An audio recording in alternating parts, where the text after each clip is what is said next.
But I'm Jack Milkes. I'm Ben Stedman. And this is Peak Lapel. I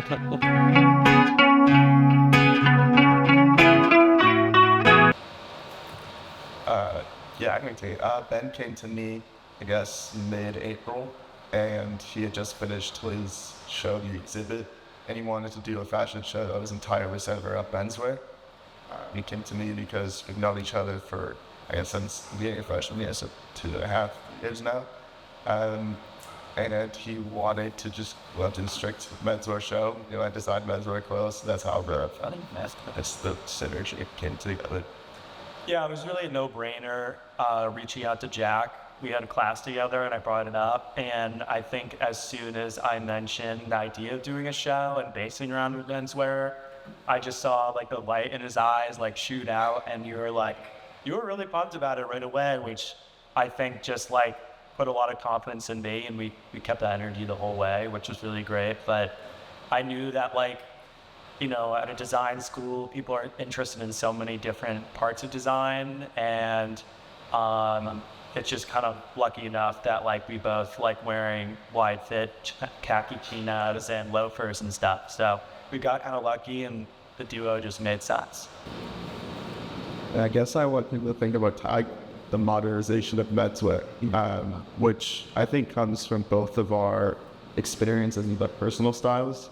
We both were really into Supreme and streetwear and that whole world in high school. As we got older and got introduced to more styles in fashion, we kind of found prep wear and Ivy and menswear.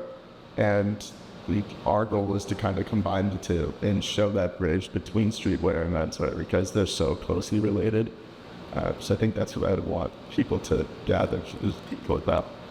Yeah, we're definitely, I think, in a unique position where we're kind of riding off of a wave of men's fashion just being so invested in streetwear and that kind of hype era.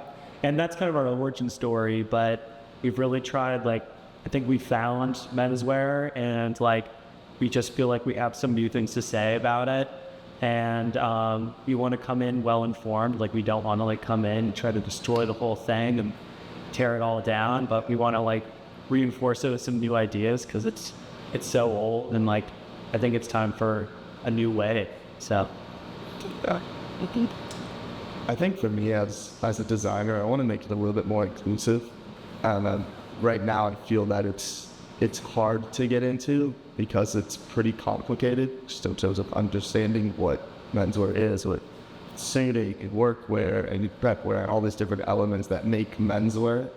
My goal as a designer is to create clothing that people are easily attracted to and can understand, that can act as a bridge into them getting a fully bespoke, tailored suit, and it's a comfortable transition. It's such a learning curve, and inclusive too. It's just that it's been so stiff for so long. Its origins are in just kind of being male dominant, particularly white guys walking around in their suits in the financial district. And it's definitely a way to dress up and feel good about yourself, and we want that to be something that can be enjoyed by everybody. And we think there's just so much potential to reintroduce it and make it something to where everyone can enjoy it. Because there's a long process. The process was pretty intense. There was I think for us, the big thing was a very long ideation process where we spent a ton of time trying to figure out what we wanted to do and how we were going to go about it. We went through so many different names. It wasn't Peak Lapel from the beginning. It wasn't modernization of menswear from the beginning. It was kind of a mess, and we had to really kind of work around what we were interested in, because we really wanted this idea to be solid. We wanted to be able to have people ask us questions about it and really have an answer that we both kind of share the same answers to. We really wanted to share our brains when it came to this project, so that there's no misunderstanding or anything. And that process eventually led to just Jack selling 50, 60 hours a week over the summer, home studio in LA, just FaceTimes and calls every day while I'm running around Manhattan trying to find a venue over here. Like, it was just chaotic.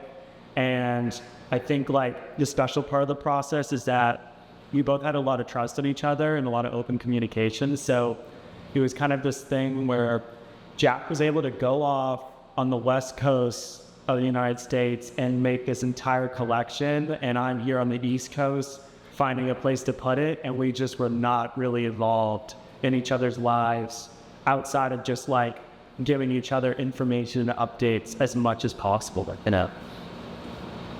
I mean, I have two. Sewing wise, I taught myself so much, and I learned so much through this process, especially tailoring, suiting, just like creating that type of clothing. This is also my first time producing anything. Ben took, I'd say, the majority of that work, and I'm very grateful that he did. But the learning curve is really trying to understand how the business side of fashion works, because I had no clue what costs were. I had no clue how many people we would need to help on the day, what production teams would be there, if we get a sponsorship or not. It was super, super difficult to understand that before doing this. And coming out the other end, I feel like, I can do it, yeah. And on the inverse, I knew nothing about making clothes. Like, I didn't know what it took to make a collection. To me, like 10, 15, 20 looks, I just didn't understand what time that took. Like, I mean, like, to me, like, I just didn't understand the process really. And like, I learned so much about like what it takes to create a collection, and like how long it is, how rigorous it is. It's not simple and it's not easy. I mean, menswear is like hard in itself. And so just like making a collection out of it, it's just insane, you know, especially in such a niche of fashion, though, like tailoring and like having those fit perfectly is so important. Like, the focus on the craft is such like a crucial piece of it, because you lose it if you don't have that. So I learned a ton on that, you know. I'm stoked. I think it went really, really well. I think the jazz was sick, and Ben picked an amazing venue, and just the people who were there. I'm really proud of my collection, really proud of the other designers' collections as well. I just think it really made sense. I think it really encapsulated that modernization of menswear that we're trying to push. I would really change that much. I'm really, really happy to have one. It was a proof of concept, and we feel like we proved. Not to say it was perfect. It was not perfect at all, but just the fact that it like went decently smoothly, we just feel like we have such a base to grow off of. And I think I realized we want to do much more in the future, like the day of the show, like running around trying to figure it out. It was just like, look at where we are, and like all these people like that are trying to make this happen. It was very beautiful. And obviously there were blips along the way, and like nothing's perfect, but we just feel like, yeah, this is my first time like really showing myself to the world, I guess. So the reaction on that, it's been really cool, especially people like that we look up to. These menswear events that we go to, you know, almost every day in the week, we have people coming up to us now who are proud of us and that we really look up to and want help from them, and they inspire us, and that's been really, really cool in that way, for sure. Yeah, a lot of people in the menswear, because the menswear industry is really, it's just been such a treat to like get interested in and try to get involved in, because it's so small and it's just such a wonderful world of people that are so supportive of each other. And you know, we're just two timid guys, youngest in the room by far. We're like trying to talk to people, but we're also just like scared to be there, and everyone's just so warm and welcoming. And you know, like we talked about a show through the summer with some of these people, and they were very supportive, but then afterward, just like the reception and just like people just being like very like proud of us. It's just been really, really pleasant. I think it's just been like so motivating, and it's just been such a treat that like I wasn't really sure to expect, but it's just been good. Yeah, I was pretty confident that we'd be the other. We'd mostly get like constructive criticism, but it's really just been so positive and exciting, very motivating to want to do it otherwise. To even work on a project for that long and try to put something out in the world, to even hear feedback at all. It's just so, it just feels so good because you know that people saw it, you know, and like people came to it, people were thinking about it and have things to say. The fact there was a reaction is just, I don't want to let that much, to be honest. it's such a blur. It's such, my God. It's crazy. I think my personal favorite part is my dad modeled my 10th look. Yeah. And he's a lawyer. He has no business modeling at a fashion show. But it was really cool seeing how proud he was. And like, I was filled with a lot of pride just seeing him. He closed out the whole thing. So he was the last look to go. And that was a really, really cool feeling. It's fun to about it.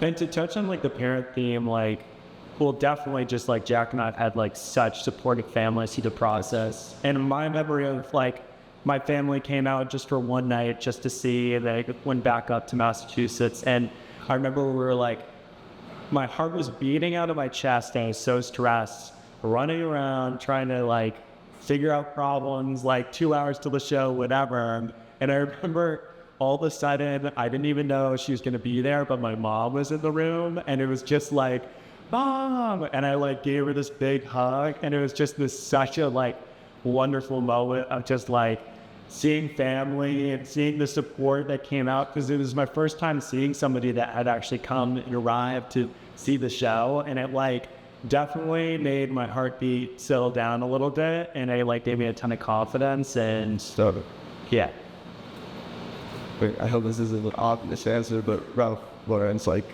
my idol, and I'm obsessed with almost everything that he does, especially his way of bridging all those different areas of menswear I spoke on before. He's obviously like the king of prep. He understands prep wear so well, and just seeing how his collection started as topless to what he does now, and all of his different labels, is so inspiring. It's what I strive to do in the future. Besides that, Todd Snyder is another really big inspiration for me. I worked at Todd Snyder for 2.5 years in retail, just trying to understand the product and understand how the retail side of fashion works. And he's been in the menswear industry for so long, working at Ralph, Gap, J. Crew, and that's another career that I aspire to have. So those would be like my two biggest inspirations for sure when it comes to design clothing. I think the big question is like, after doing a show and having like Gigi and Landon design and like trying to like include other young designers and get people that are like our age involved in menswear, you kind of end up with this question of like, okay, Jack made the Peak Lapel collection, but then we also hosted this show and had guest designers, and we love that part of it too. So it's just, we're kind of in a crossroads of like, whether we want to continue to create events or we want to kind of become a brand and have our own identity in clothing. Yeah. And I think Jack and I have talked a lot about really trying to have a hybrid of the two. Like, if we come out with clothing, we want community to be such a big part of it. Because that's what's so important to us, is like, there's not going to be any menswear or any people interested in it left when we get older and we didn't do a good job of trying to spread the word and get people excited. Because I mean, we go to these events and around the city and everyone's wonderful, but we're the youngest in the room by far. So we're really trying to change that. So whether we really focus on our own clothes or not, I think like community is going to be the big thing, just trying to get people involved. Yeah, I completely agree. When I think of doing another show or another Peak Lapel event, I think it's always going to involve other designers and just other young creatives. I feel like it's so hard in this industry, and I think most creative industries, to have an outlet to show what you can do. And you know, as sad as it is, I think people still look at our age and they're like, okay, we can't work with you, you're too young, you don't know what you're doing. But we do know what we're doing, and we're proud of what we do. And I think something that's really integral to Peak Lapel's brand identity is working with young designers and creatives, just giving them the opportunity that we have to create for ourselves in a way. So I love it. I mean, totally in talking phases, thinking about working on a show for the next fashion week. We're already starting to have meetings about that now and figure out what our options are.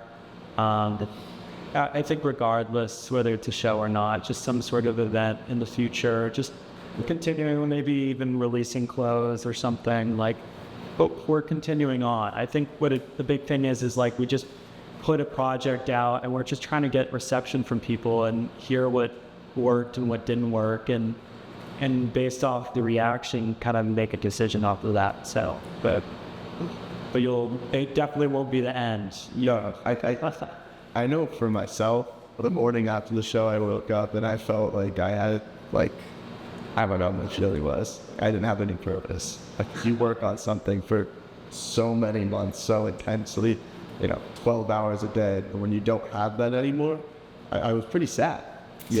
I don't think this is something that we're going to give up. I think if it's another show in February and we start producing clothing or, really making a brand, whatever that looks like, there's got to be something in the future, because we're both so restless and all we talk about is the next idea or how we can make it bigger and better.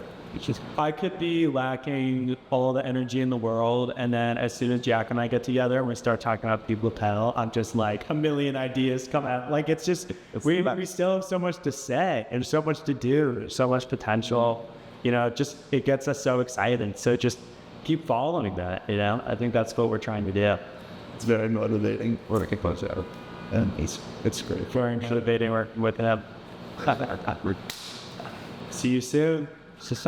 Whatever's next. Yeah. Follow us on Instagram. Stay tapped in.